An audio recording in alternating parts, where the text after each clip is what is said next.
Jaya Radha Madhava Punya Bihari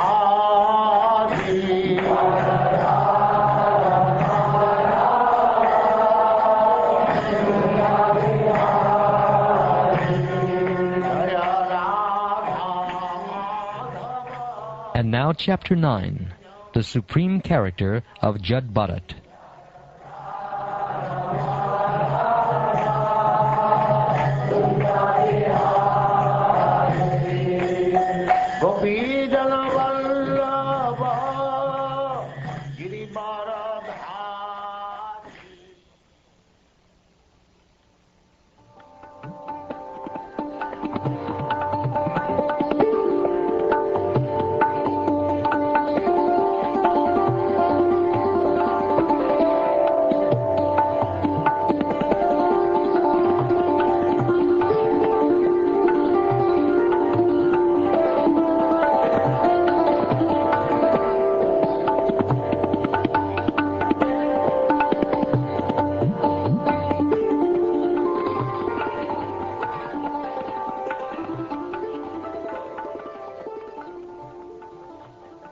Srila Shukdev Goswami continued, My dear king, after giving up the body of a deer, Bharat Maharaj took birth in a very pure Brahmin family. There was a Brahmin who belonged to the dynasty of Angida. He was fully qualified with Brahminical qualifications. He could control his mind and senses, and he had studied the Vedic literatures and other subsidiary literatures. He was expert in giving charity, and he was always satisfied, tolerant, very gentle, learned, and non-envious. He was self-realized and engaged in the devotional service of the Lord. He remained always in a trance. He had 9 equally qualified sons by his first wife, and by his second wife he begot twins, a brother and a sister, of which the male child was said to be the topmost devotee and foremost of saintly kings, Bharat Maharaj. This then is the story of the birth he took after giving up the body of a deer. Due to his being especially gifted with the Lord's mercy, Bharat Maharaj could remember the incidents of his past life. Although he received the body of a Brahmin, he was still very much afraid of his relatives and friends who were not devotees. He was always very cautious of such association, because he feared that he would again fall down. Consequently, he manifested himself before the public eye as a madman, dull, blind, and deaf, so that others would not try to talk to him. In this way, he saved himself from bad association. Within, he was always thinking of the lotus feet of the Lord, and chanting the Lord's glories, which save one from the bondage of fruitive action. In this way, he saved himself from the onslaught of non-devotee associates. The Brahmin father's mind was always filled with affection for his son, Jada Bharat, or Bharat Maharaj. Therefore, he was always attached to Jada Bharat. Because Jada Bharat was unfit to enter the Grahastha ashram, he simply executed the purificatory process up to the end of the Brahmacharya ashram. Although Jada Bharat was unwilling to accept his father's instructions, the Brahmin nonetheless instructed him in how to keep clean and how to wash, thinking that the son should be taught by the father. Jada Bharat behaved before his father like a fool, despite his father's adequately instructing him in Vedic knowledge. He behaved in that way so that his father would know that he was unfit for instruction and would abandon the attempt to instruct him further. He would behave in a completely opposite way. Although instructed to wash his hands after evacuating, he would wash them before. Nonetheless, his father wanted to give him Vedic instructions during the spring and summer. He tried to teach him the Gayatri mantra along with Omkar and Vyarati, but after 4 months, his father still was not successful in instructing him. The Brahmin father of Jada Bharat considered his son his heart and soul, and therefore he was very much attached to him. He thought it wise to educate his son properly, and being absorbed in this unsuccessful endeavor, he tried to teach his son the rules and regulations of brahmacharya, including the execution of the Vedic vows, cleanliness, study of the Vedas, the regulative methods, service to the spiritual master, and the method of offering a fire sacrifice. He tried his best to teach his son in this way, but all his endeavors failed. In his heart, he hoped that his son would be a learned scholar, but all his attempts were unsuccessful. Like everyone, this Brahmin was attached to his home, and he had forgotten that some day he would die. Death, however, was not forgetful. At the proper time, death appeared and took him away. Thereafter, the Brahmin's younger wife, after entrusting her twin children, the boy and girl, to the elder wife, departed for Patiloka, voluntarily dying with her husband. After the father died, the 9 stepbrothers of Jadbharat, who considered Jadbharat dull and brainless, abandoned the father's attempt to give Jadbharat a complete education. The stepbrothers of Jadbharat were learned in the 3 Vedas, the Rig Veda, Sam Veda, and Yajur Veda, which very much encourage fruitive activity. The 9 brothers were not at all spiritually enlightened in devotional service to the Lord. Consequently, they could not understand the highly exalted position of Jadbharat. Degraded men are actually no better than animals. The only difference is that animals have 4 legs and such men have only 2. These 2-legged animalistic men used to call Jadbharat mad, dull, deaf, and dumb. They mistreated him, and Jadbharat behaved for them like a madman who is deaf, blind, or dull. He did not protest or try to convince them that he was not so. If others wanted him to do something, he acted according to their desires. Whatever food he could acquire by begging or by wages, and whatever came of its own accord, be it a small quantity, palatable, stale, or tasteless, he would accept and eat. He never ate anything for sense gratification, because he was already liberated from the bodily conception, which induces one to accept palatable or unpalatable food. He was full in the transcendental consciousness of devotional service, and therefore he was unaffected by the dualities arising from the bodily conception.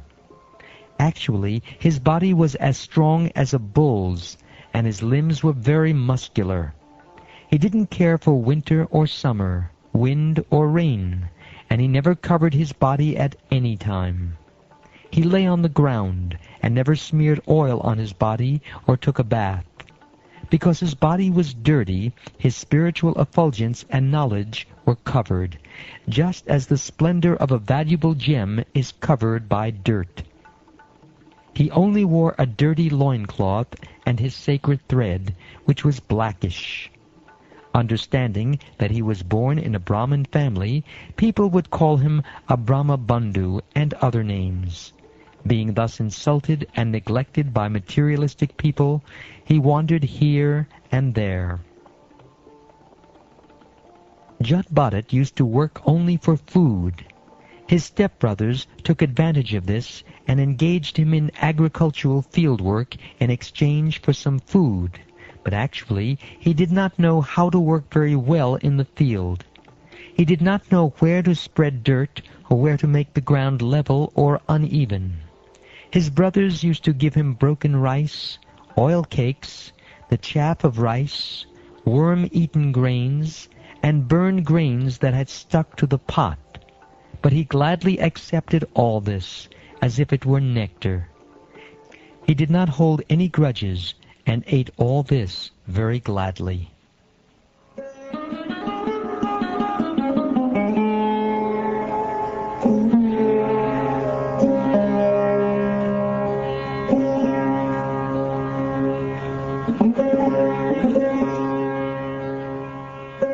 At this time, being desirous of obtaining a son, a leader of dacoits, who came from a Shudra family, wanted to worship the goddess Bhadrakali by offering her in sacrifice a dull man who was considered no better than an animal.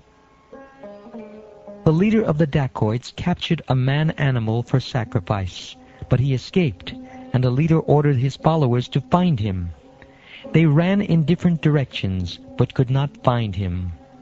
Wandering here and there in the middle of the night, covered by dense darkness, they came to a paddy field where they saw the exalted son of the Angira family, namely Jadbharat, who was sitting in an elevated place, guarding the field against the attacks of deer and wild pigs. The followers and servants of the dacoit chief considered Jadbharat to possess qualities quite suitable for a man-animal, and they decided that he was a perfect choice for sacrifice.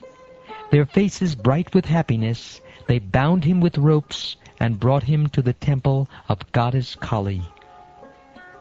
After this, all the thieves, according to their imaginative ritual for killing animalistic men, bathed Jadbharat, dressed him in new clothes, decorated him with ornaments befitting an animal, smeared his body with scented oils, and decorated him with tilak, sandalwood pulp, and garlands. They fed him sumptuously and then brought him before the goddess Kali, offering her incense, lamps, garlands, parched grain, newly grown twigs, sprouts, fruits, and flowers. In this way they worshipped the deity before killing the man-animal, and they vibrated songs and prayers, and played drums and bugles. Jadbharat was then made to sit down before the deity. At this time one of the thieves, acting as the chief priest, was ready to offer the blood of Jadbharat, whom they imagined to be an animal man, to the goddess Kali to drink as a liquor. He therefore took up a very fearsome sword, which was very sharp, and, consecrating it by the mantra of Bhadrakali, raised it to kill Jadbharat. All the rogues and thieves who had made arrangements for the worship of goddess Kali were low-minded and bound to the modes of passion and ignorance. They were overpowered by the desire to become very rich. Therefore they had the audacity to disobey the injunctions of the Vedas, so much so that they were prepared to kill Jadbharat, a self-realized soul born in a Brahmin family. Due to their envy, these dacoits brought him before the goddess Kali for sacrifice. Such people are always addicted to envious activities, and therefore they dared to try to kill Jadbharat. Jadbharat was the best friend of all living entities. He was no one's enemy, and he was always absorbed in meditation on the Supreme Personality of Godhead. He was born of a good Brahmin father, and killing him was forbidden, even though he might have been an enemy or aggressive person. In any case, there was no reason to kill Jadbharat, and the goddess Kali could not bear this. She could immediately understand that these sinful dacoits were about to kill a great devotee of the Lord. Suddenly the deity's body burst asunder, and the goddess Kali personally emerged from it in a body burning with an intense and intolerable effulgence.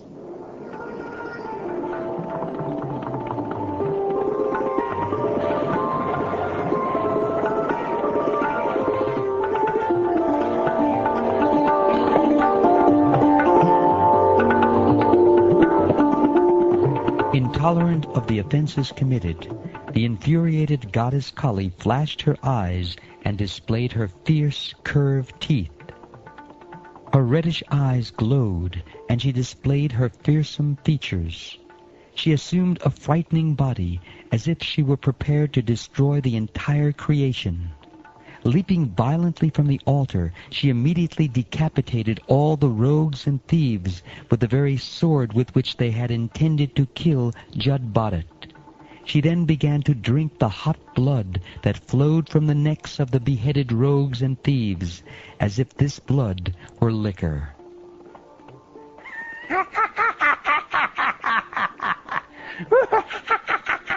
Indeed, she drank this intoxicant with her associates, who were witches and female demons.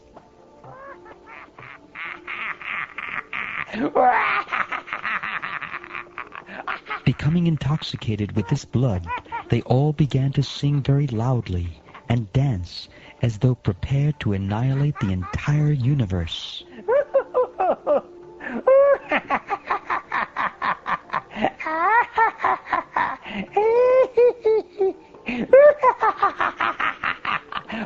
At the same time, they began to play with the heads of the rogues and thieves, tossing them about as if they were balls.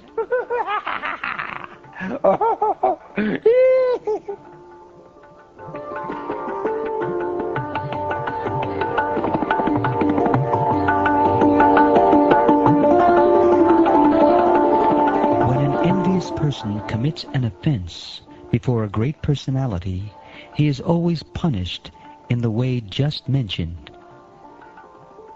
O Vishnu Datta, those who already know that the soul is separate from the body, who are liberated from the invincible knot in the heart, who are always engaged in welfare activities for all living entities, and who never contemplate harming anyone, are always protected by the Supreme Personality of Godhead, who carries his disc, the Sudarshan Chakra, and acts as supreme time to kill the demons and protect his devotees. The devotees always take shelter at the lotus feet of the Lord. Therefore, at all times, even if threatened by decapitation, they remain unagitated. For them, this is not at all wonderful.